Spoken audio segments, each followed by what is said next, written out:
Okay, so I think I can just go straight down here, guys, and I'll be able to find it. Look like it's about a good 14-minute walk, so I think I can do it in 7.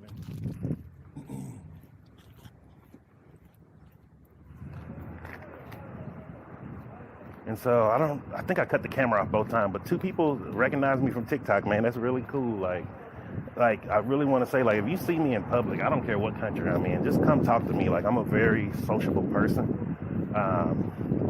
It may look like I'm serious on my face, and most of that comes from, military life. But other than that, man, like, I'm a real cool, chill, laid back person.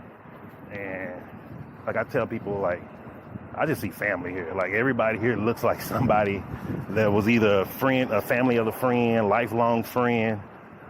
So I don't even feel like I'm in like so much of a different country, minus the language barrier.